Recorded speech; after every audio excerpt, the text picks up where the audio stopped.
Birth is the mirror of our maturity.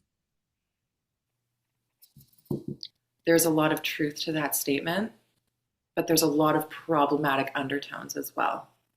And before we hit record, we were just talking about the subtle undertones and how they're related to this idea that we create our reality, and how that quote and how that understanding or that teaching can interface with birth in a problematic way, and the way that we understand how birth can unfold. Right.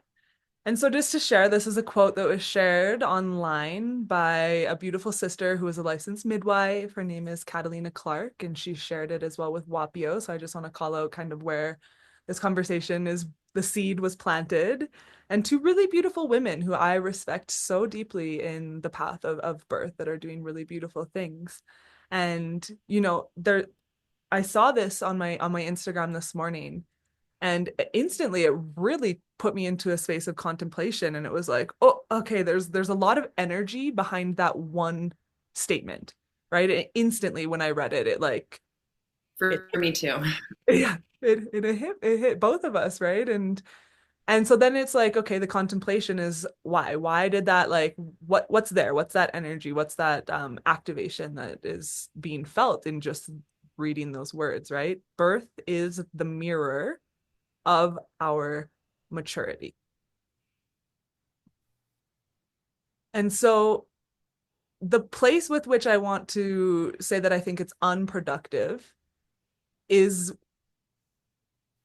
when that is taken into kind of a superiority complex, or digested maybe a little bit unconsciously by the ego, and we are perpetuating the pattern of connecting the choices that are made around birth and the outcomes to maturity And versus connect one path exactly. to being a more mature path Right. or a more intelligent path. Right, exactly. Versus actually seeing, and this is where it lands for me as like really beautiful and really profound and really true, is that it's actually not at all about those things. It's about how the mother and the family, the mother and the father, move through their birth ceremony, regardless of what elements they're presented to move through. Right. And that includes the integration, because birth is not just the baby emerging from the womb or the birth canal or the vaginal canal. Birth includes postpartum and how all of that is held by community, by the family afterwards, regardless of outcome. Exactly. Exactly. And so when I read this quote, actually, the first thing that I started processing was you. You're Oh, the me too. you're the first person that came to my mind, because you had a really profound birth experience, and your son Floyd returned to the spirit realm in his birthing ceremony. And the way that I have had the honor of witnessing your process and the level of intimacy that you have granted me, um, the word maturity, like it fits so perfect for what I observe in you, right? The maturity that I see really comes from the willingness to go there, not to hide, not to shy away, to feel the depth, to interact with every layer. And in that process, to witness the alchemy that you are activating through that willingness, through that capacity, that maturity to go there, right? And so I wonder if this quote and the maturity that is referenced is not in the birth choices. It's not more mature or less mature, more intelligent, less intelligent. to birth at home or birth in a hospital, to have a free birth or an unlicensed birth attendant or three midwives that are licensed in your area. It's how we show up to birth and the aftermath as mothers, fathers, community. And I was met by many different types of people, by many different reactions. I was met with the deepest, most profound holding and compassion, and in a lot of ways, maturity to be able to hold the nuances. And then I was met with a lot of what I can now see was like people's unprocessed stuff from any mental age that they carried, right, within, and having that be thrown at me. And so I wonder if this quote is referring to the maturity with which we meet birth, birth as an entire entity, birth as a spirit in and of herself, not just the birthing process in a physiological way, because of course, birth is so much more than just that. Right, exactly. And, you know, beyond that, it's like the maturity that I really am connecting to in this contemplation is the maturity to step out of the noise, the external noise, the maturity to turn inward, to seek your truth in that specific moment of your life. Because each woman is in a different moment of her life with each pregnancy. And so choices made in one pregnancy for one birth might not be at all relevant to that woman in her next pregnancy and birth. And that's Mm-hmm. her evolution. And the maturity, the wisdom is being able to give yourself permission to change. The maturity, the wisdom is honoring the truth of where you feel the most safe. Mm-hmm. Well, and I'm thinking as well now about the word maturity, and I was like, oh, I'm going to search the definition. I want to get into like that nuance, you Yeah, know? totally. And as a noun, the state, fact, or period of being mature, the time when an insurance policy, as an example, matures. And and so I'm thinking about the state, the fact, the period of being mature, and I'm reflecting on like, you know, when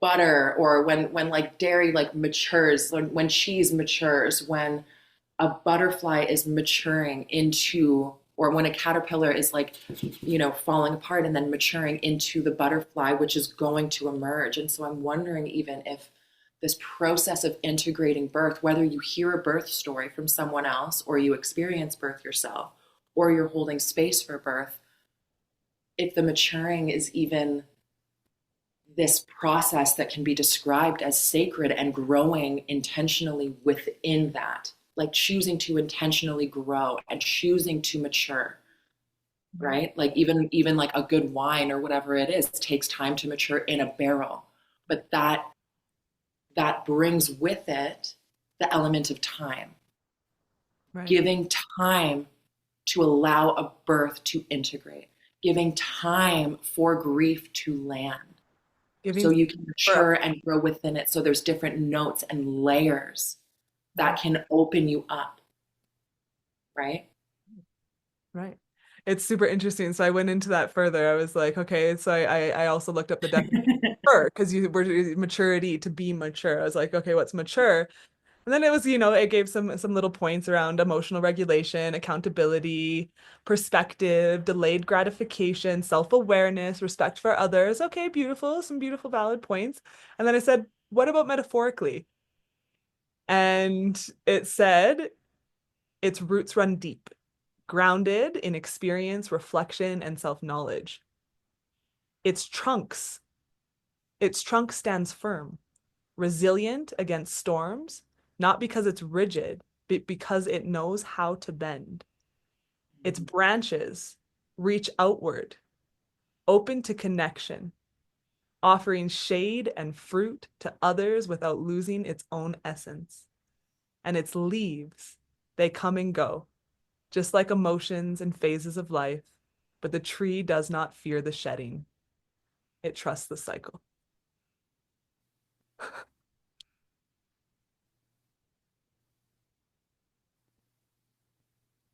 Bring me to tears. That was Chat GPT. Yeah. What a poet. Oh my God. Yeah. My God. Wow. Yeah. Wow. Wow. And Yeah. So what comes up for you from that? well, I'm just kind of connecting it now to that other quote because we were discussing before we hit record here about we create our own reality, right? And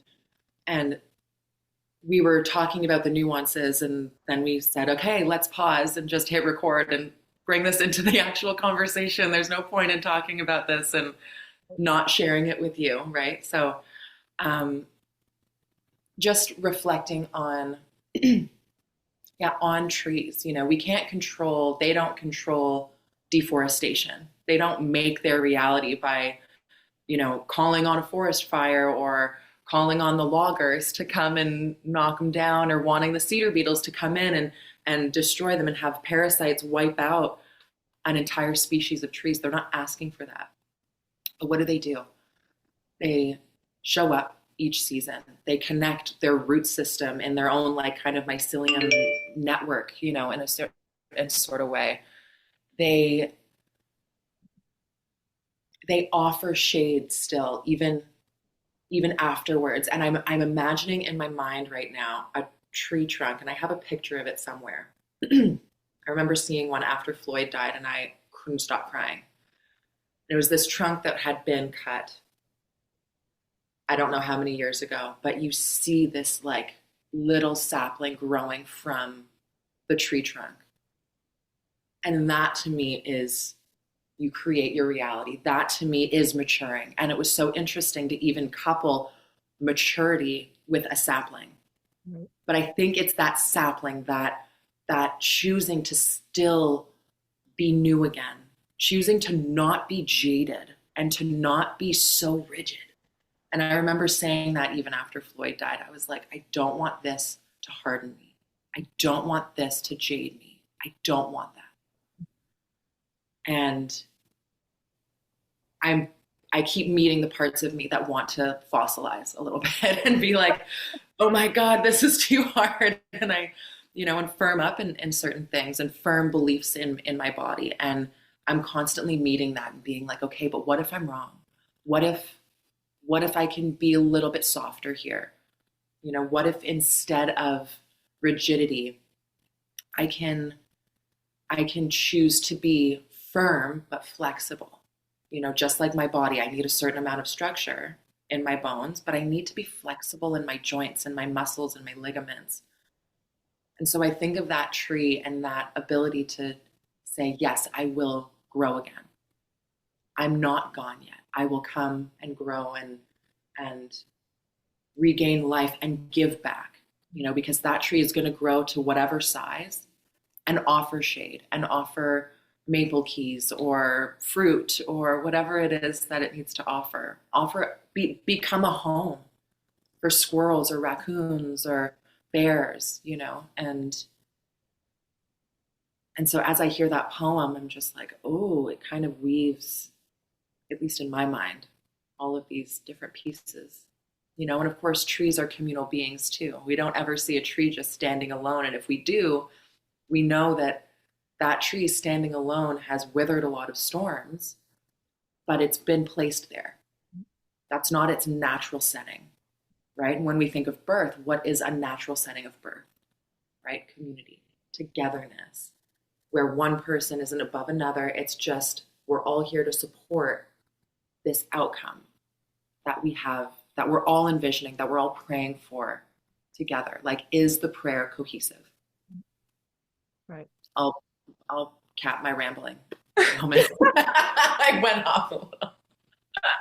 Well, I must say, I see you in both the tree trunk and the sapling. Hmm. And, like when you're speaking to, yeah, the maturity and the wisdom and yeah, I think that that's just it. It's like you've been through the hardship of, that tree was cut, right? And it didn't ask to be cut in that way. Right. And in that same piece where you're like, I didn't want to be hardened, I didn't want to be bitter, I didn't want to, firm up in my beliefs and in my, nervous system and, all of yourself, right? That's the representation of the sapling, right? Which is new life, which is a new beginning. And so even though death is an ending, right? And you faced head on the death of your son, which is, not what you would have desired. It's not a small process. That's not an easy thing to process, integrate, face head on. And you didn't have to, you would have had every single reason and nobody would have questioned you if you just went into an absolute cocoon and shut the world out and became hard, you know? There wouldn't have been that much judgment, I think, for that. A lot of people would just understand that. But you chose to rise again. You chose to face it, If nothing else, it's like I'm gonna look at this, I'm gonna feel it, I'm going to continue connecting with my child, which is, I feel like that's the big thread for me in all of my observances is like I'm gonna mother him still. I'm gonna be there still. This I'm still his mother. He's still my son. We're still connected. And that connection is the most important thing in my life.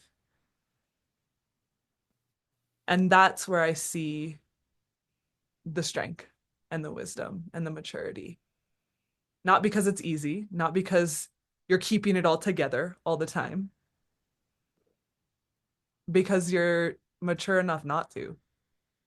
And that's the medicine of you and Floyd. That's why this space is being created, is because there's medicine for the world in witnessing your willingness to show up and to be vulnerable and to just be raw. You're not trying to be something, you're not trying to make it better for anybody else out there that's going through a similar experience as yours. Mhm. You're just showing up every day, getting out of your bed, brushing your teeth, taking a shower, making a hot drink, and doing life. You're showing up every day, and yeah, that to me is where you are creating your reality. And to bring it back full circle to that piece and that quote, right? Not only did the trees not ask to not be cut down or to not have a forest fire, nobody is looking to those trees and saying, well, you guys grew too close. What were you expecting? Of course, if one of you lit on fire, all of you would. Nobody's coming at them with judgment. Nobody's coming at them with blame or shame, right? You can look at those events, especially the forest fire. We could maybe judge the people that are cutting down the trees, but the forest fire, when it's just the natural event and the cycle of life and death, nobody's judging that, Mhm. you know? And exactly what you're saying, they didn't create that. It's not like it's some punishment for something the trees did or did not do, Right. right? And yet they're creating their reality by continuing to show up, continuing to let their seeds grow, letting themselves to blossom, allowing for a new season to come. And isn't that the prayer for this space, Yes. right? When something occurs, we can choose to go like this. We can choose to butt heads when there's conflict, when there's disagreements, when there's different viewpoints or different beliefs in the same room. They can butt heads. But if we're open and allowing, it can also bring us closer together, Yes. right? Okay, I need to share something. Allowance. So this is a teaching that was shared to me, and I'm gonna always give credit. This is a person that's not really in the birth world, but I'm gonna give credit where credit's due. A dear brother of mine, his name is David Balananda. He is a non-dual Shaivist. He studies Shaivism, Shiva, Shiva. And he has been sharing this teaching that he's been receiving in his studies around God and around God's love. And this is a really big contemplation that most people that have gone down spiritual paths and like really interfaced with the concept of God have come to. And it's like, okay, well, if God is love, then why do bad things happen? Right? It's a really big contemplation. But this teaching hit me so hard and it's been running through my mind over and over again since he shared it with me. He's like, God's love is not connected to our perception of good and bad and wrong or right. God's love is the expression of allowing it all to exist. It's allowance, it's space.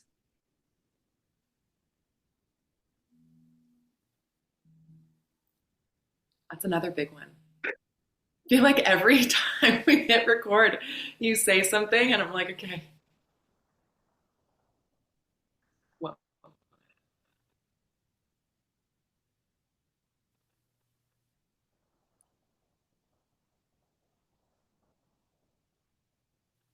And isn't that, when I think of God, whether you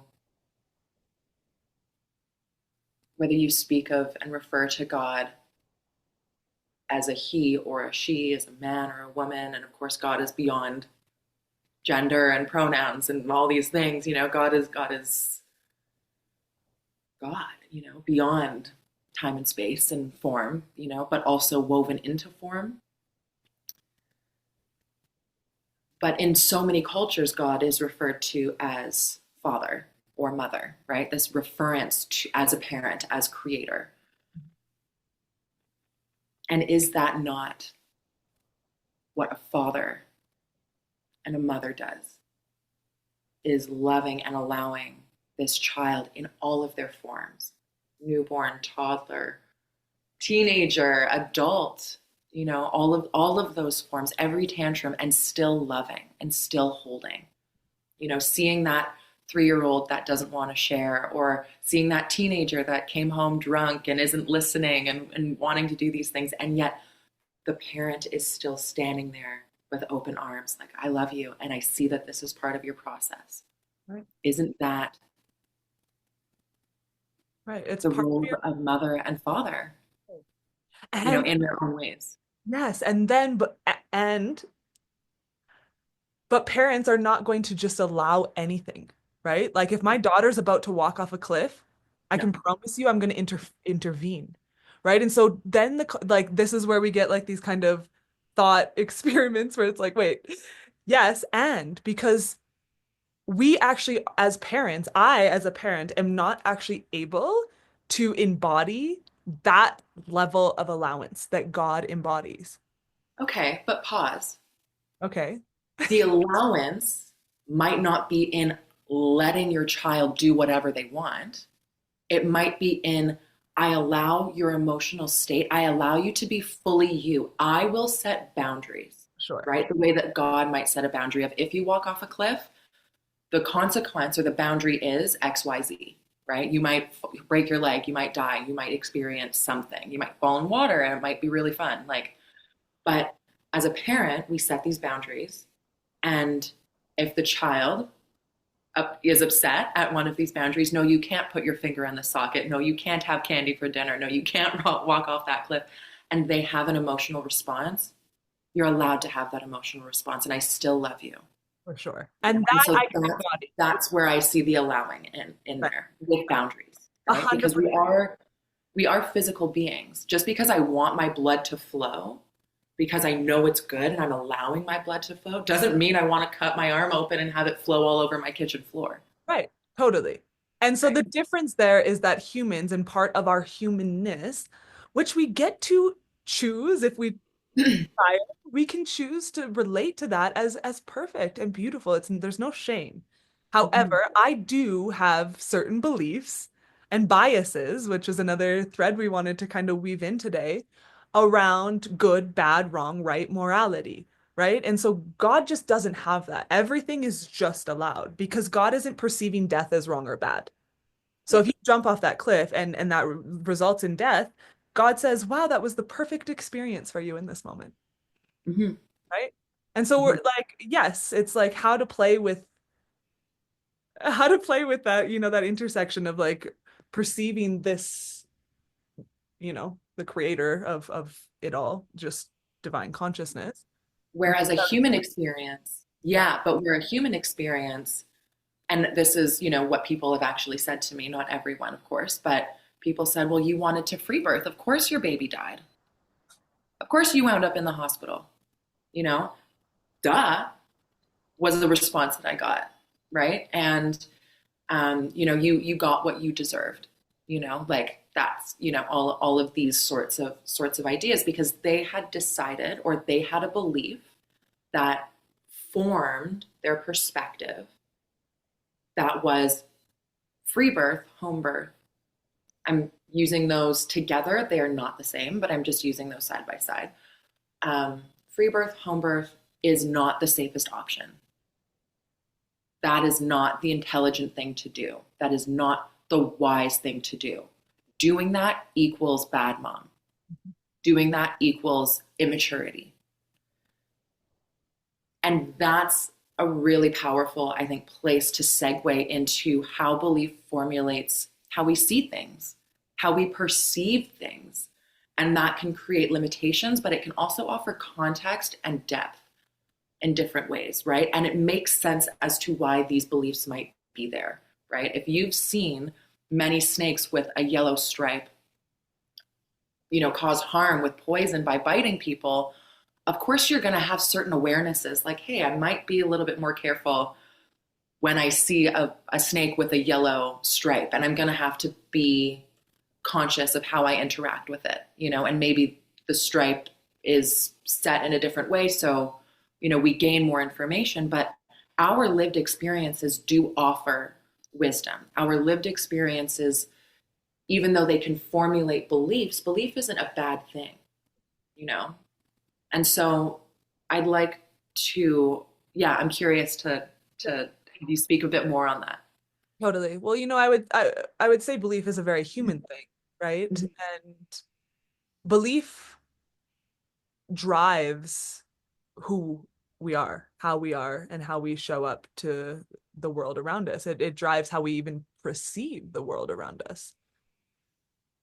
And so, from the therapy kind of mindset or perspective, and just kind of understanding human psychology, our experiences are what influence our belief systems, right? And a lot happens in the first 5 to 7 years in forming our sense of self, really. And what children are really in, they're in a state of um really just creating beliefs around who they are in the world.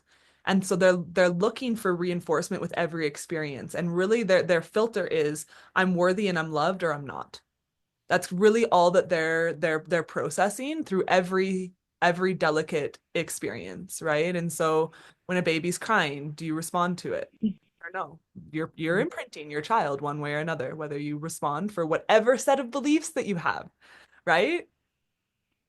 No right, wrong, or indifferent, but just starting to see these things, okay, so the belief systems that parents carry are going to impact how they parent, which is going to impact what their children experience and how they integrate that information of, oh, I'm loved, oh, I'm worthy, and so really that's where we can come to the teachings of babies need a lot of care. They need a lot of skin to skin. They need to be, sleeping with their parents. They need to be on their parents, worn, like these, getting all of these gadgets. I have a bias or a belief, and I'll speak that into this space as it's relevant to the conversation, that all the knickknacks and the cribs and the separation are not actually what is best for the wholesome and holistic development of the human psyche, you Mhm. know, because we're forming their beliefs. Am I loved? Am I not? And so letting a baby cry it out, what happens there is a baby is crying it out until they realize they're not coming. And there's no point in continuing to cry because they're not coming, right? Mhm. That is what you've just imprinted. now I have all of the compassion for needing to sleep through the night. I'm a parent. I have all the compassion for, especially if it's a two family working house. And I get the justifications that people come up with for that. And there's also nuanced layers to what's happening there and what's being imprinted.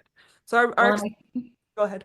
I'd like to just insert one thing when it comes to belief is um, we can also allow our beliefs to be flexible, right? But our beliefs don't appear out of nowhere, right? There's a lot of like if we can approach our beliefs and bring awareness to them, bring curiosity to them, and allow them to be informed, right? It's not wrong to believe anything, but allowing more information to come forward and create more of a grounded form within that belief, and then allowing it again to be the tree of like, I can be rooted in this belief. That makes me human. That's okay. I can also sway when a storm comes and allow myself to be flexible, like maybe you let your baby cry it out sometimes, and then maybe you're like, I'm not going to do that this time. Like, I don't know, like whatever it might be, or maybe you're breastfeeding but then you're in the hospital because you end up getting cancer or whatever it is, and you end up getting formula or whatever it is for a few weeks. Or I mean, you don't heal cancer in a few weeks, but I'm just spitballing here, right? Like, let's say you allow yourself that flexibility where it doesn't need to be all or nothing.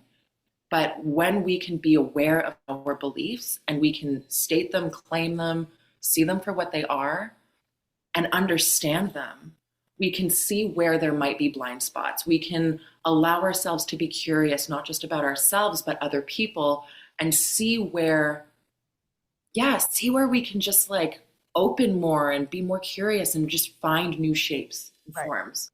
Right. And that happens through experience, right? So you're speaking to the very thing. And it's like, so an important piece, it's like we can be flexible in our beliefs that are conscious. Mhm. So a lot of the beliefs that I'm speaking to in the child development, these are very subconscious beliefs. And so it actually takes the orientation towards self-reflection, curiosity to kind of dig up those subconscious imprints. Things like plant medicines and hypnotherapy can be great. And that's, why those things are also a big part of my life is because I'm very fascinated about that process of digging up those subconscious, unconscious belief systems to be able to work with them in our life. There's so much expansion and growth in that Mhm. process, right? And then you can actually start to be flexible or be curious, okay, why do I believe that? Oh, that thing happened. Is that still relevant? Is it still relevant to believe that? And so the function of the mind is actually pretty beautiful and profound. The function of the mind, the function of the ego, even, and I really love to share that because I think that we live, especially, in the new age kind of spiritual world, the ego and the mind, it's like, let's meditate to transcend the mind. There's these semantics that like there's no way to not be of the mind. You are meditating with your mind, the Hermetic principle, the universe is mental. There is no transcending the mind. That's not yeah. Anyway, so, really learning to work with our mind, work with our beliefs, work with our consciousness through the vehicle of reflection and curiosity to be Mhm. oriented towards the very flexibility that you're talking about. And, it's funny, you speak to the breastfeeding and the formula and this thing. I don't know a parent that hasn't come into parenting with beliefs that aren't rocked and shifted because of new experience. Of course. And this is actually really interesting because when Floyd died, like I went in, I don't think I was unique going into birth. I don't. Like every mother goes in, they're like, okay, how can we have the best birth possible? So there's, baby's happiest, healthiest, mom's healthiest, happiest, all these things. Like, how can we do that?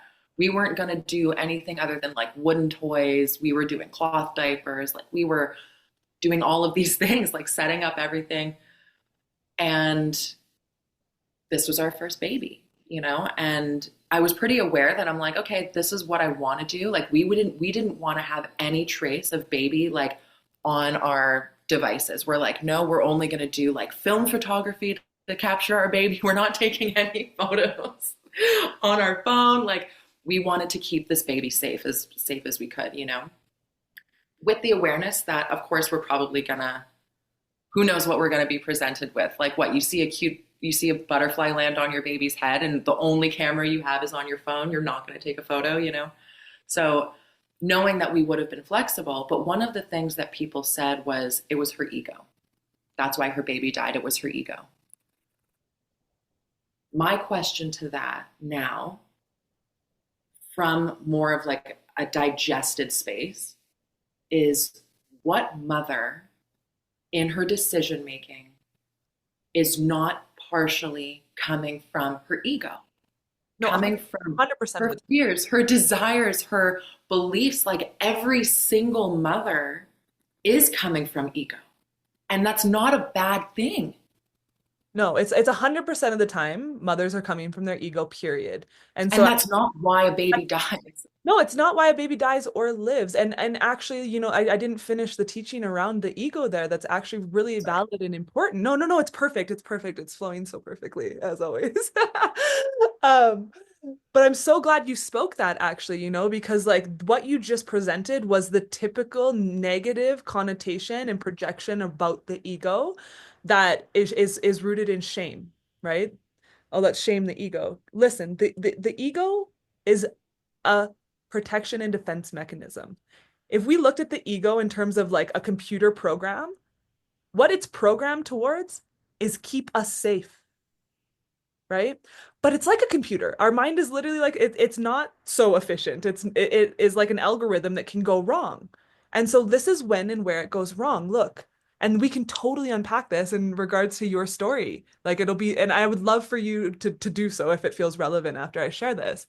But so our ego's receiving these imprints, and throughout our life, those experiences of good, bad, indifference, whatever, when we are integrating and processing those things, and the mind is perceiving harm in something, or is perceiving really greatness in something. So this could be, the fact that you were home birth and the fact that you had these experiences in the hospital and the system that were like pushed you away from the system, right? You had experiences that your ego was processing in terms of what is this next safest choice for me? So Mhm. the ego is always oriented in that direction. It can just get confused. And not even to say that it was confused in this situation, because it's not to say that home birth is innately bad or that you actually made any wrong choice, but your choice was informed by past experiences. And your ego, as every other mother, whether she's choosing to birth anywhere, in the forest or in the hospital, she is choosing safety, where she feels most comfortable. Mhm. And so to judge any mother and say something like that is so immature, right? Well, it's factually not accurate. It's not accurate. It's empty. It's empty words. It shows the lack of understanding of the nuances of life, Yeah. in many ways, because to shame a decision any ego is making, right? Versus asking why. I wonder what that person experienced in their life before this moment and before this choice that is informing this choice. Well, and it is interesting as you're talking, right? Because there was, like, I was born at home, things went well, my brother died. Anytime I engaged with the medical system, I remember, like, I was a big smoker. I smoked like pack and a half of cigarettes a day, like when I was in my teenage years. And I remember going to see my doctor, and she refused to help me. She was like, if you're not going to take care of your body, I will not take care of you. And I was like, but I'm in Canada. Like, you have to. Like, I was really confused. And I never saw her again. I remember she said that, and I was like, okay. And then I quit, and, and but I never engaged with her. It felt very controlled and all of these things. And then, and I was always curious. Birth was always something that was talked about. And I understood, watching birth, the business of being born, like all these other documentaries too, that really showcased the medical system from my perspective at the time for what it was, right? They showed the dark side of the medical system. I saw people engaging with the medical system that experienced death and struggle and hardship, but I didn't see the medical system show up with compassion ever. It was not ever. And I was like, okay, well, if I can protect physiological birth, which is to not be observed in birth, which is to birth alone, then the the likelihood of emergencies goes down, right? So even in my psyche, I can see that. And then studying the free birth, the Ultimate Guide to Free Birth course with the Free Birth Society, we spoke in our last episode of confirmation bias and confirmation bias. What there was, so much confirmation bias, so much like, hey, your instincts were right, hospitals are dangerous. Hey, this is what happens when you go, there's a cascade of protocols, da da da da da. I'm pregnant. I already have beliefs that hospital births are not conducive to a healthy birth. And now I'm getting information saying, yeah, did you know ultrasounds this? Did you know like fetal monitoring that? Did you know like cervical checks? Did you know like they're saying all of these different things, and they're giving tactile,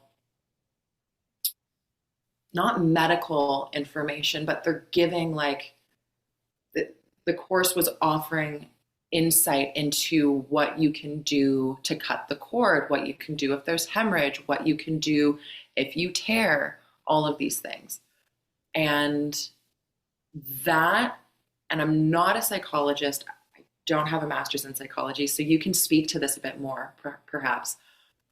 But that would then create a sense of safety in my psyche of like, ooh, okay, I'm trying to choose the safest thing. You're telling me, and as a mother, I don't know what mother doesn't research like what can go wrong, whether it's miscarriage or stillbirth or, the first year of life. Like we're always researching and trying to figure things out. And then somebody tells you, hey, this is what you can do. Hey, this is the remedy that you're looking for. And you're saying, okay, great. And it's not to say that the Free Birth Society was completely wrong. Also not to say that the Free Birth Society was completely right. There was nuances that were not being spoken about, and are not being spoken about. And so, and yeah, I'm curious to know what maybe you see in that in terms of the psyche. Well, the first thing would be actually the confirmation bias or the orientation towards that is human, right? There's a human orientation towards wanting to confirm that our beliefs are true. Every human is seeking to reinforce their beliefs subconsciously. It's just a function of the psyche. So based on the experiences that you had in terms of you were born at home, your the experience of your brother, these experiences with the medical system that left bad tastes in your mouth, those are experiences that were informing a belief. Now, your orientation towards even buying the Free Birth Society's chorus was looking for confirmation bias, right? There's already like a subconscious layer going on there of I'm going to orient to like Free Birth Society, right? Like that title alone is confirming a bias. And so the information that they're providing, that's the orientation towards even seeking that. If you Mm-hmm. were if you were doing the opposite, if you were really trying to confront your belief or your bias, you would have went to the classical prenatal courses, you would have went and spoke to an OBGYN, you would have, like that's more of like a critical thinking and challenging process, right? Which we actually have to be really like cognitive of. We will more from like just like the program of the mind, we will always orient towards confirmation bias Mm-hmm. versus the process of researching more and critically thinking and challenging our beliefs, because the process of challenging our beliefs is actually uncomfortable. Right. Well, and it's interesting because I did go see a medical midwife, and that was my first inclination was to call like all the midwives in the local area and all these things, right? But as you're speaking again, I'm like, right, but we see this confirmation bias in so many things, right? Whether it's the confirmation bias is that doctors save lives. Doctors are the way to birth, whatever it is. And somebody hears my story and they go, of course, her baby died because, there was no doctor present.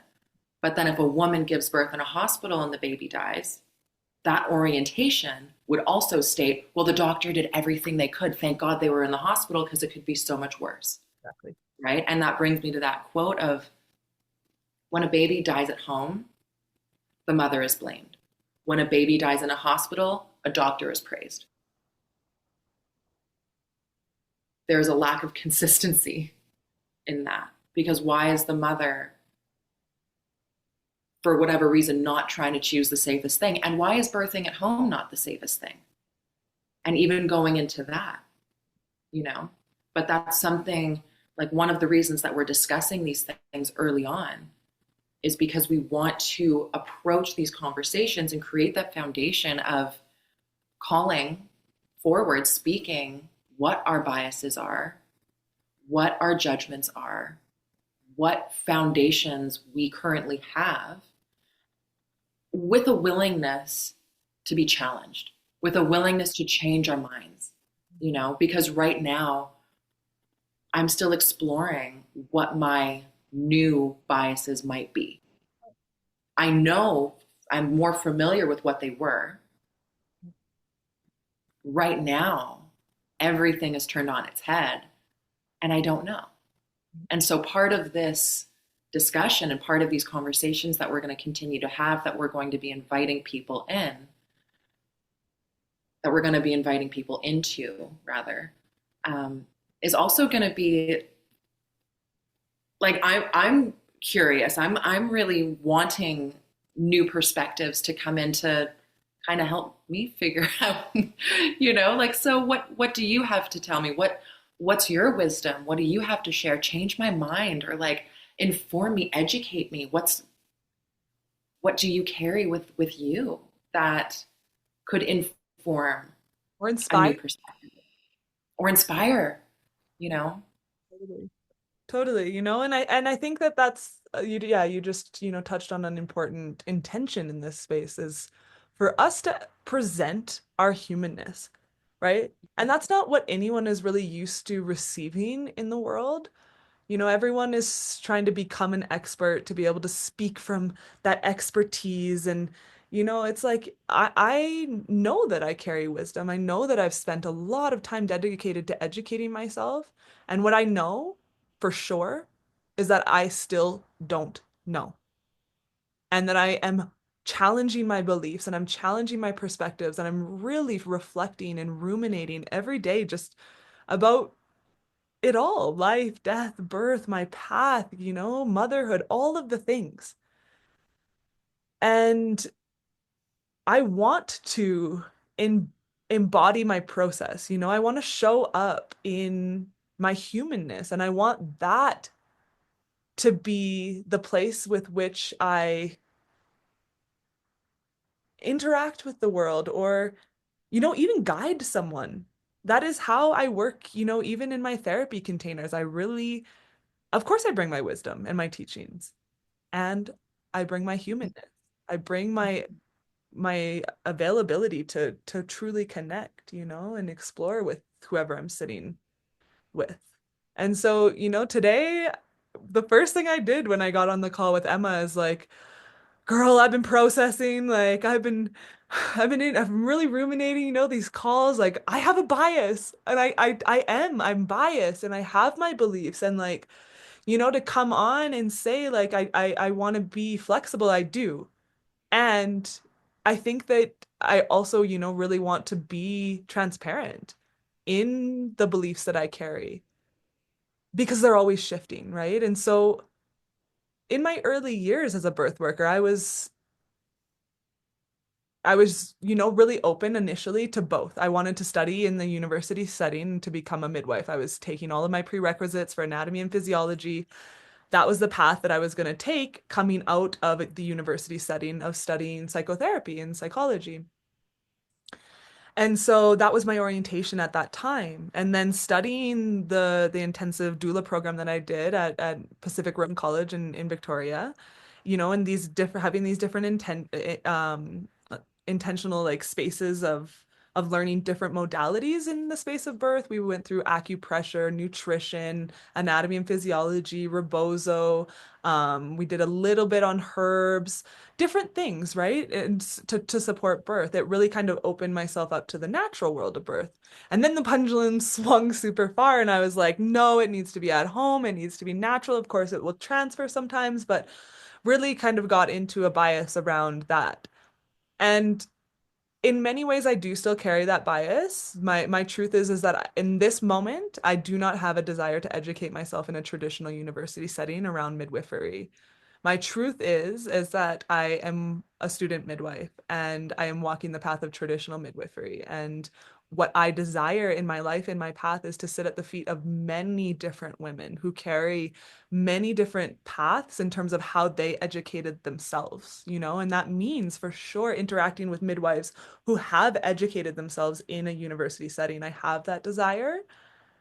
And I have more excitement for sure around the more indigenous, natural, back to the basics. I would love to go and sit at the feet of women in Japan, in China, Africa, all throughout South America. Like, oh my God, that idea just lights my soul on fire. The thought of going and sitting at a desk in a university makes me want to implode. I have zero desire for that, you know? And so I also do have a bias, and I want to speak this. My bias is that I have a superiority around undisturbed birth.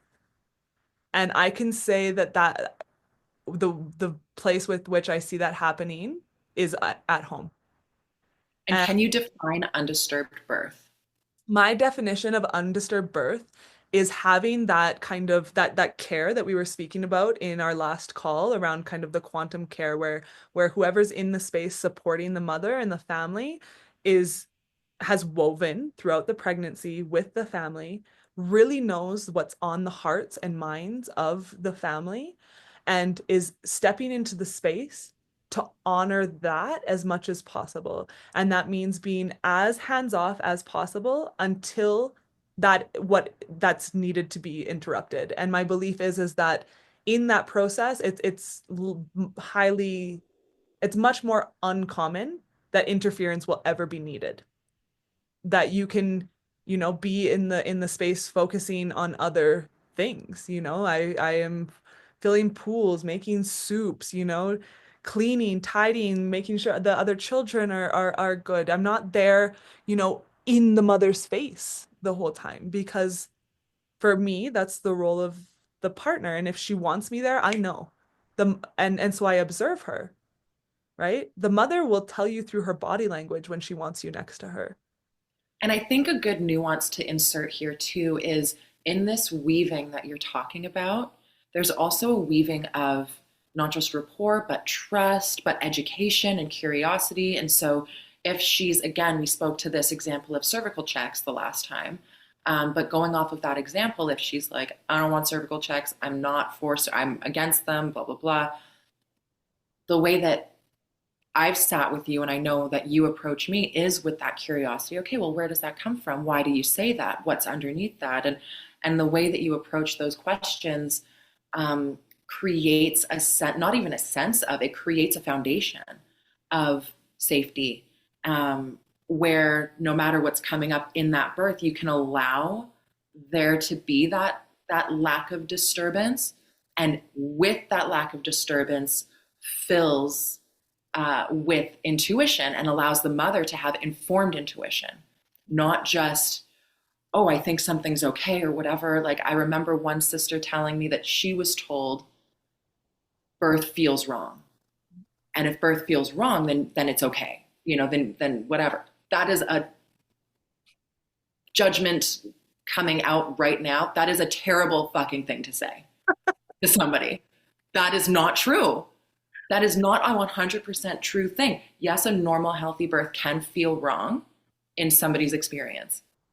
But to say that birth feels wrong is not an accurate thing at all, and that can cause harm. Okay. And I had that thought in my head, even going into birth. Well, birth feels wrong. Okay. Like, I had the thought in my head, um, well, just wait 3 days. Birth can take 3 days. Like, it's okay. Birth can be slow. Yeah, that's true. That is accurate, but it's also not a black and white thing. Right. Right. And that's the issue and the problematic piece um, where bias can come in or where belief can come in and cause issues, you know. But I didn't want to interrupt you. Well, that's beautiful and it's super relevant. I love the flow always. And, I think what comes up for me as you're sharing that is openness lives in curiosity.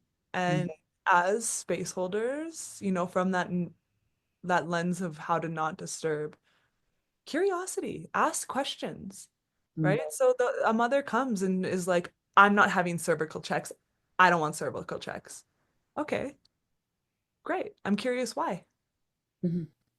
And now she either presents the idea of, well, I was at my sister's birth and she, the midwife every hour wanted to check and I could see just how much it took her out of her process. And then she had to talk and it was slowing things down. And I could see how painful and uncomfortable it was for her. And I don't want that experience. Beautiful, an idea relevant to an experience. There's a lot of spaciousness there. Versus, well, I just believe that cervical checks are wrong. They're never necessary and they're always harmful. Okay, whoa, whoa, whoa, whoa, whoa. That's a really big statement. Mm-hmm. What if we're having a home VBAC? Mom has been in labor for a long time, and she even started pushing, and there's been zero cervical checks, and we have no idea where she's at. We don't know if there's a cervical lip. We don't know if she's fully dilated. She's just in that experience and she's pushing. There could be relevance to figuring out if what's going on. There could be information gained in the process of a cervical check that could support that. Mm-hmm. It is just completely incorrect to say that cervical checks are always wrong, right? I had the intention going into my first birth, I don't want cervical checks. My sister, who was a labor and delivery nurse, was in the space at one point when I was exploring myself, feeling like I could not name what was going on, that I felt swelling on the left side. I called my sister in. My partner said, "Are you sure?" She said, "Are you sure?" Knowing that my intention wasn't to choose that. But in that moment, that was what I wanted. It was true, is authentic. It wasn't coming from I wasn't processing deeply. It was just like, this is what I want, right? Very just instinctive and intuitive I was in transition. I was like very, in the birthing portal and in the birthing process, and it was just, this is what I want, right? So yeah, I think that asking questions and being curious in order to then help the people that you're supporting to even be in that process in themselves, to be curious, to be questioning, to be open, Mm-hmm. to explore their truth. Because one thing that you said that was really profound was you said something around informed intuition or something around intuition. And it's like, okay, but like where actually is the intersection between intuition and fear, Mm-hmm. And right? sometimes we won't know until the events pass. I had fear of stillbirth my whole pregnancy. And I was like, is this intuition or is this fear because of my lived experiences? Because I've my best friend of 15 years, we bonded. One of the things that bonded us was that both of us at 10 years old have a sibling that was stillborn. Like so many little things that I knew, like just, it showed up in so many areas of my life, made sense. If Floyd lived, I would have said that was fear. It was just fear. It was just fear. If he had died, which he passed away, now I look back and I can so easily say, oh, that was intuition. Mhm. Was it? right? If because he passed, does that mean it's intuition? You know? Right. That brings up a really vulnerable thread for me, honestly. And I'm like, oh my God, do I speak this to the world? But so, this coming week, we are having our first guest on the podcast, and it's a beautiful mama. Her name is Ali Schaefer, and she also lost her baby. She lost her fifth baby in the birth experience. And it was what she shared was that she had this intuition in her whole life that she was going to lose a child, and that she had all of these weird like mind games that would happen in her life where she'd like meet people with lots of kids because she always wanted six children as well, and she would meet people with lots of kids and be like, oh, it's you can have that many kids and they can all live. It is possible. And so she was always kind of challenging this like fear that was coming up inside of her. And I have that. I have that experience of being afraid of losing a child. And so it makes me feel really curious, like, is that something that people that lose children have an intuition around? Or does every parent have that fear? And then when it happens, does that fear turn into, oh, I had that intuition? Mm-hmm. Or like I'm curious, and I would love to know if you're a parent out there that doesn't have fear of that at all, like that's something that never crosses your mind. I'd be curious, like, or is it just a function of parenting? Is actually the delicacy of your heart and soul now live outside of your body? Mm-hmm. That's really scary. Yeah. And I think it's one thing to have, like, I carried the fear since I was 10 years old that I would lose a child. And I was like, I don't think I could survive that. I saw my grandmother as a bereaved mother. Like, I just, I knew child loss and I was like, I don't know how anybody survives it. I don't think I could. And now I wake up in the morning and I brush my teeth and I look in the mirror and I see a woman who's surviving it. And it's me. And it's the weirdest thing, but it's a fear that I carried before I had children. And it was very specific in my mind.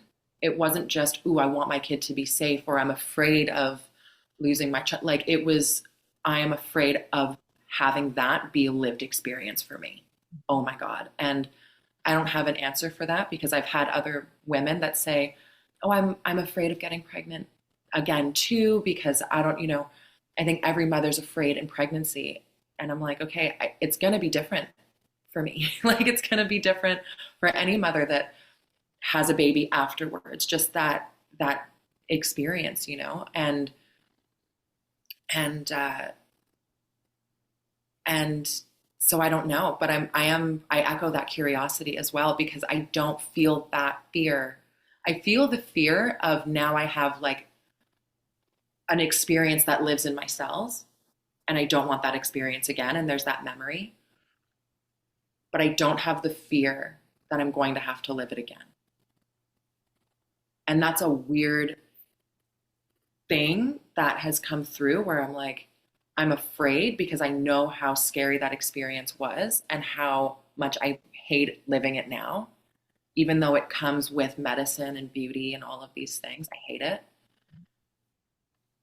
And maybe I'll describe it in different words in a year's time or 10 years time, but maybe not. Um, but I don't have the fear that I'm going to live to bury another child. Interesting. Like I faced that fear and I don't know if that means I'm gonna like I don't know. I don't know if that means oh I faced it so it's not going to be difficult if it happens again. I don't think that's possible. Like it would just be difficult again, if it were to happen again, but I just don't feel like it will. Like there's just not a part of me that's like that's going to happen. Right. Yeah, that's so interesting, and what that's bringing up for me is so Yolanda Norris Clark, she is, for those listening, one of the creators of the Free Birth Society, who I'm not blocked from.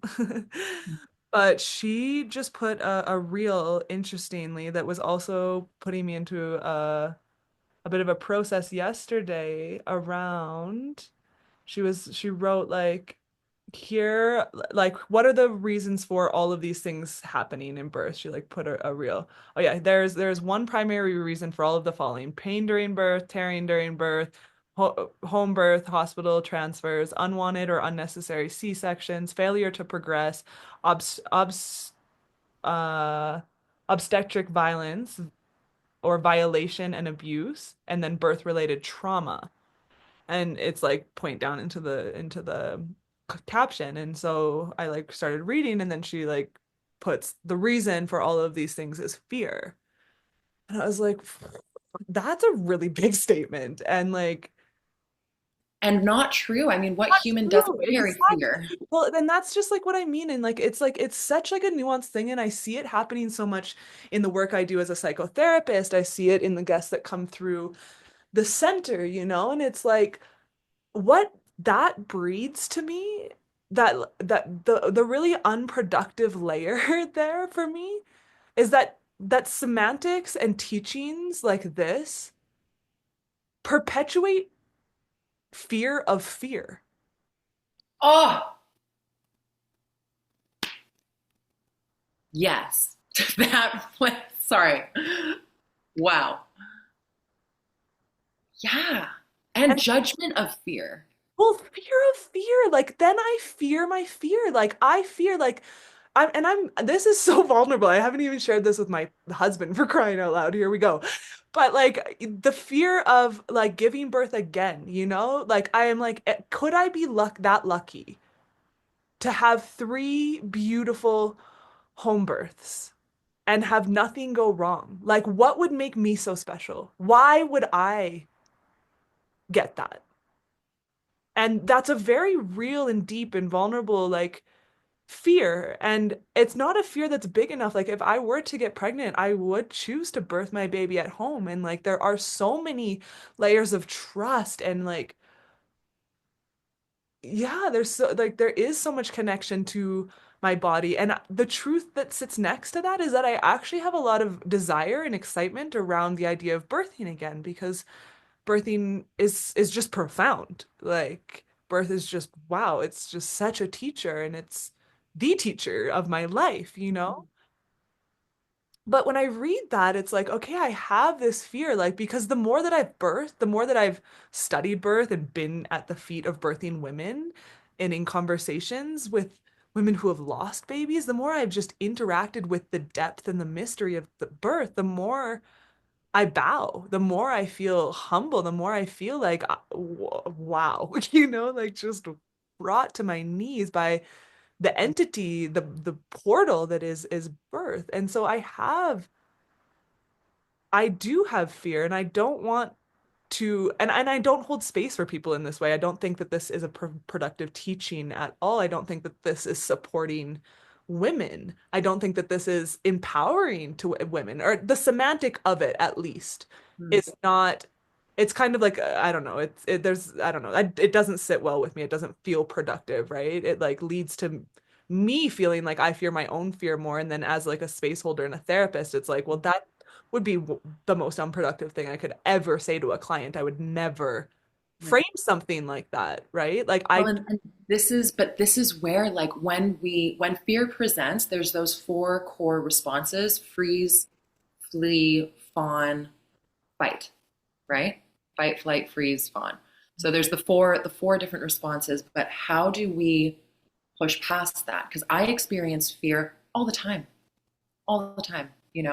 and you're experiencing fear, and you shared a very vulnerable fear, and you spoke to something so beautifully earlier where you said, let's show up with curiosity. And I think that's how, just like we interact with birth as an entity of herself, we can interact with our fear in the same curiosity in that same way, where we're like, hey, how are you? What's going on? And I read your birth story with Sunny, and I've been holding this little point here for a while because I wanted to bring that thread back. Because when you asked your sister to check you, like the respect that was there, she didn't give you a number, and I don't want to speak your birth story too much, but like fine, you can speak. she shared just the amount that you were asking, and you interacted, and the way that you interacted with birth and with the people in your space was really intentional and from a place of curiosity, but not, and again, from just an outside, I read your story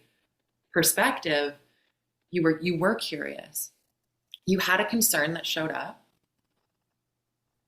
and you interacted with it in the moment before it blew up into a massive fear. And even now, you're not even pregnant and you're recognizing this fear and you're choosing to speak it, which shows me that you're going to be interacting with it, that you're going to explore it more, you know? Right. Right. And that's exactly what I do as a therapist, is Yeah. that curiosity. Like when somebody comes to me as like, I'm not going to the hospital, that's more like yeah, in my demographic, that's more so the experience that I'll have and then, I'm not birthing at home. It's very Mm-hmm. much so I interface a lot with women who do have fear of the hospital and valid fear of the hospital. And also like in my birth preparation sessions, specifically in relationship to the hospital, one of my main orientations, very much so, is to be curious around the fear and have a plan for it, like, okay, so you have this fear of the hospital. What happens if we do need to transfer? Can we have, like it, can we work with the fear by talking about it? What are you afraid of in the hospital, right? Are you afraid of them cutting the cord right away? Okay, like let's talk about that with the people that would transfer so that there can be a plan around that, like, oh, you don't want your baby to get vaccinated unconsensually. Very valid. Okay, so what's the plan to support that rather than just being in this big bubble of extreme fear? It's not Mm-hmm. even about we're going to go to the hospital. It's about let's unpack and be really curious and open around the layers of resistance. What do you see when I say the word hospital? What comes up for you? Because there's a lot Mm-hmm. of things going on in the hospital. There's things that might be super irrelevant for you and things that really matter. So is what does the entity that is the hospital represent to you? In what ways is it triggering fear? Why? What's at the root of those fears? And is it possible that we actually create a structured plan to hold those fears so Mm-hmm. that you don't need to go into your birth? Oh God, I hope that something doesn't go wrong so I don't have to go to the hospital, so that you can actually, okay, that if that happens, it's there, it's held. That fear is being held over there on the side, and there's a plan in place and all of this structure around it so Mm-hmm. that the fear can alchemize and it doesn't have to be held in the body and in the nervous system in the same way. And so that's how I approach fear. It Yeah, but then there's also an element of surrender. Jason and I talked about, okay, so what happens if the baby dies? Like, what do we do? Because that was a fear that was coming up. And I knew that death happens at every single point in life, every single point. Like, you're a zygote, death can happen. You're 110 years old, death can happen. Like, and every point in every way for reasons known and unknown in between, death happens. And I remember speaking to him and we talked about it. I have no idea what we said. I could not recall the specifics of that conversation, but nothing prepares you for the loss of a child.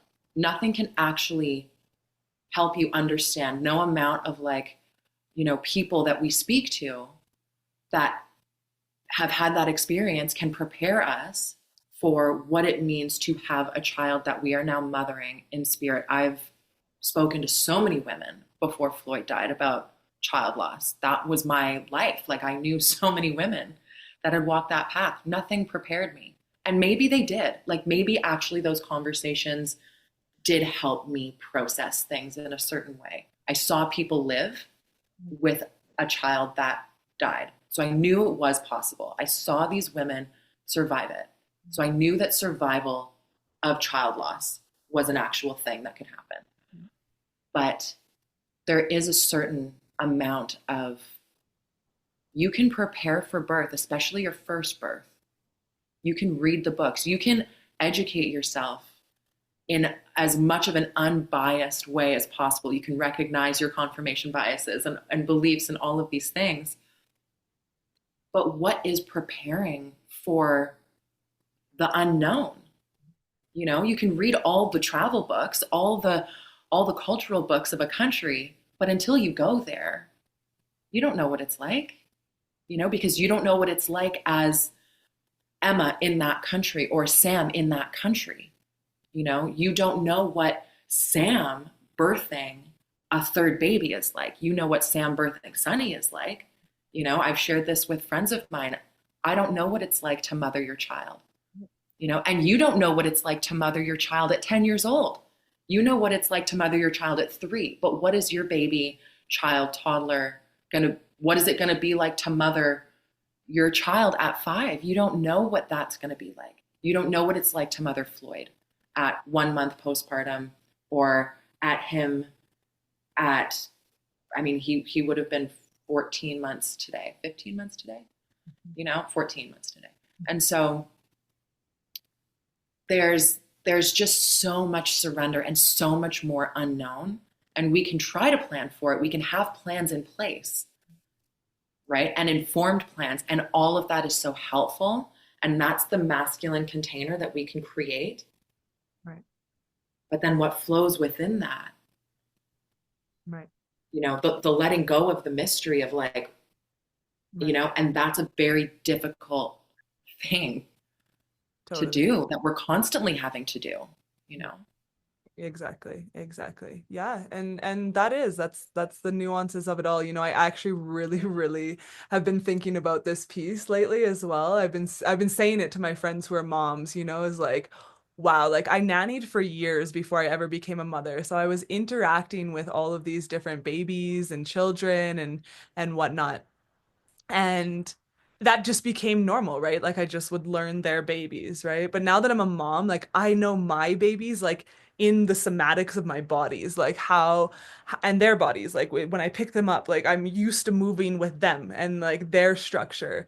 And so then I pick up one of my friend's babies and I'm like, "What are you up to?" Like I feel like I'm gonna drop it and it's like I feel actually less secure with other people's babies than I did when I was a nanny, because it's like it's so foreign now because I'm used to my babies, right? And just how they are.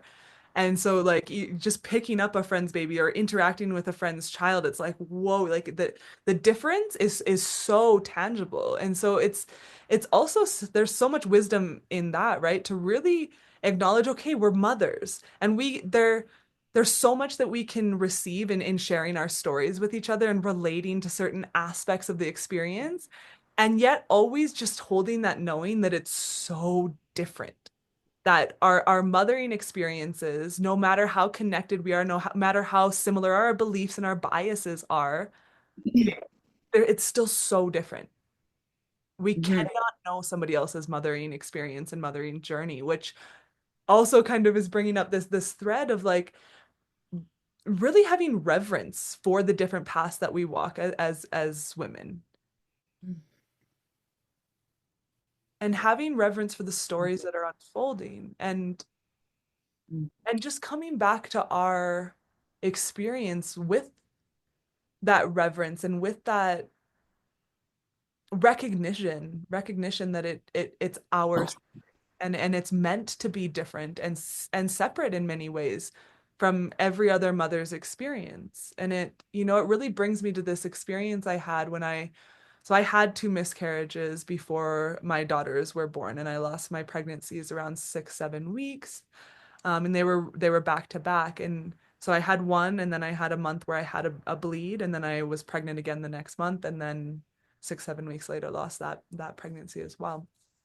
And in the loss of the second one, it was more it was more delicate, the second one. It was more intense. There was more grief present. There was more fear present. Oh, is something wrong? Like this has happened twice in a row, you know, like it was bigger. It felt bigger, the second one. And in that experience, I had a friend who I was simultaneously supporting to end a pregnancy at 12 weeks, which is, you know, that's a fairly gestated baby, you know, it's getting into some gray territory there as well. However, I had a friend say to me, "How are you able to hold somebody else ending a pregnancy when you just lost a baby that you wanted?" And it was just so accessible to respond with this of our journeys are completely separate. there's actually no intersection at all in my mind. Like, and it was already being related to as completely separate. Like I wasn't making those intersections of like, oh, how could you do this? And this is wrong or bad. Like I was absolutely able to see her process and her unique why, like what was going on that was unique to her life, to her process that was so different than my life. I was with the person I wanted to be with. I was ready. I was calling that in. She wasn't. They're Mm, not the same things, and there's actually just a lot of shadow in if I were, for me, my perception would be that it would be quite shadowy of myself to have judged, like, you need to keep this baby because I lost a baby. That doesn't align mhm, at all inside of me. mm, mm. Mhm. No, it brings up so many different circumstances. Um, I mean, one being a question that I was asked a lot after Floyd died was, "Are you against free birth now?" I was like, I can't say that. I don't know someone's circumstance. I don't know their why. I don't know their birth. I don't know their bait. Like I can't, it's not a black and white thing. I don't know their journey. Like I can't say that free birth is wrong because my baby passed away. That's like somebody saying, "Oh, driving in a car is wrong because somebody got into a car accident." Like it's not, it's so nuanced, and your journey that you're describing feels really nuanced. And it reminds me of like when I was pregnant, I was holding this pregnancy circle called Held, and we would just talk about our fears and our hopes and our birth plans, and we would pray together and like dance together and just like, drink tea and like be pregnant together. And there was one woman who didn't want to have children. She thought she couldn't have children, and she was going to give her baby up for adoption. And I don't think she has. I haven't really connected with her much afterwards. She's reached out a few times, but as I've learned in child loss, there can be some discomfort around how to show up and not wanting to say the wrong thing and being uncomfortable in the face of deep grief. Um, but I had one friend who cried to me, and she shared how unfair she thought it was because she's like, here we have this family that wants a baby, and they lost this family, and this is a beautiful couple. And she was sharing just her perception of it. And then this other woman who has a baby that she doesn't want, and she's kind of undecided if she wants to give it up for adoption. And she's like, it's just not fair. And I could understand her perspective, but it didn't feel correct in my body because I was just like, but our journeys are so different. And I hate that this is mine, because this was in the first like 6 weeks, I guess, and I was just like, I hate that this journey is mine, but I don't know that woman's journey. I don't know that baby's journey. I don't know, like, adoption's not wrong. I have a beautiful aunt that I can call my aunt because she was adopted, like I get to have a seventh aunt or whatever, 11th aunt, whatever it is. I get to have my Aunt Becky because she was adopted, you know? And that's like more of a self-oriented lens of like, I get to Mhm. have her in my family, you know? But we don't know why things happen, right? And it's not, my partner and I've talked a lot about this, like, it's not a waste of time to wonder, why did things happen? I had a bracelet that had the evil eye. I wore my whole pregnancy. I got it when I was pregnant. And when I think the day before I went into labor, I wrapped it around my birth candle. I was like, okay, I'm taking it off. And I've been in a process of that. Like, oh my God, I took it off. Did I take off the protection off my bot, blah, blah, blah. And I shared that with him finally, 15 months later. He was like, babe, no, that's not why. That's not why. Like, no, that's not why, Right. And I think too, I'm like, maybe things could have gone wrong. I didn't die. I was dying. I was on life support. I was in a coma, but I didn't die. Like, I don't know. I don't know. And is it a waste of time to try to figure out these whys that we're never going to come to? Or is it okay to allow there to be some time, just to allow that humanness to be there, whether it's you had a miscarriage and you're holding space for a woman who's choosing to terminate a pregnancy, and like different people having their perspectives on it, and why is that the case? Or is it just a really weird poetic weaving that creators like, hey, look how nuanced life is. It's not black and white. It is entirely nuance. What isn't nuance? Or paradox. Or paradox? Is there anything? Or is it all so beyond us? And is it all so woven within this tapestry of mystery that we can't ever tangibly actually hold with the finite, limited thing that is our human mind? Exactly. And so to bring it back full circle, I just there's this connection between your friend and the fairness. Like it's not fair. And like that was kind of the projection that was coming at me. It's not fair. Like Mhm.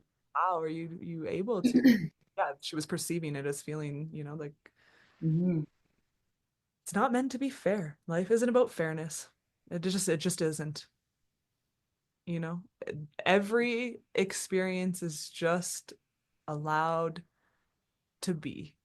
And we can't really fully grasp the mystery at the root of why, right? We And that, as you're talking, I'm reminded of this passage in the Tao that says we're not special. It doesn't use those words specifically, but it's we're not special. Misfortune happens because we're human for reasons that we will never know. And so is birth a reflection of our maturity? Or is it a reflection of so many different things that can occur in life? The Tao states that the things that we experience are not personal. What makes something personal is how we interact with it, exactly. right? And you holding space for a woman who's choosing to terminate a pregnancy, to me, like there's still so much choice woven. Like you and your partner were like, let's choose to have a family. We want this. We're calling this in. There's the choice there of we want this. And there's the choice there of I don't want this. Two pregnancies were present at similar times, and the outcomes similar-ish, but not, right? Because the choices were different, but there was choice there. Right. Right. And the paradox is that each woman was not wanting the experience that she was having and was wanting almost the other person's experience. And so why? Why can't we just get what we want? Why can't it just all be? Why can't every prayer be answered? Why?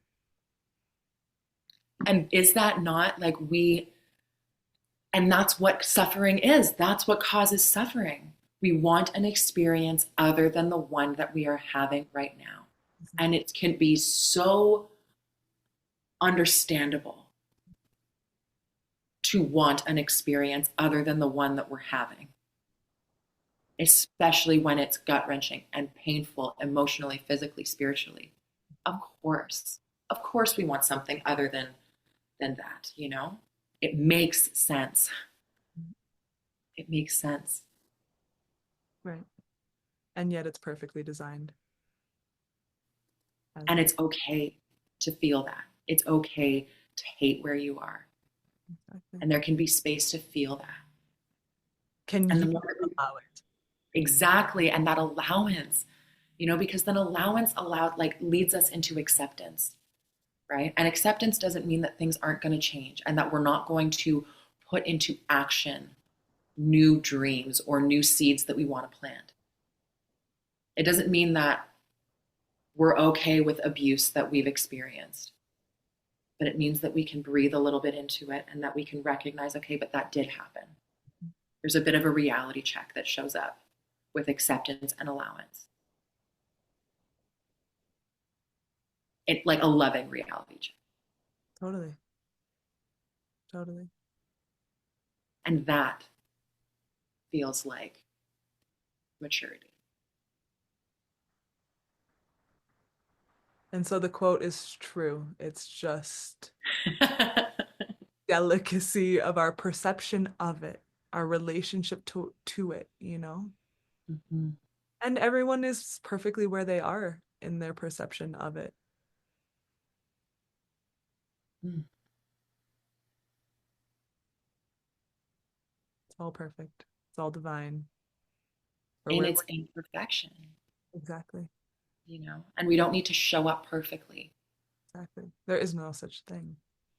That's also just an idea. Yeah. What does that mean? So now let's take a deep breath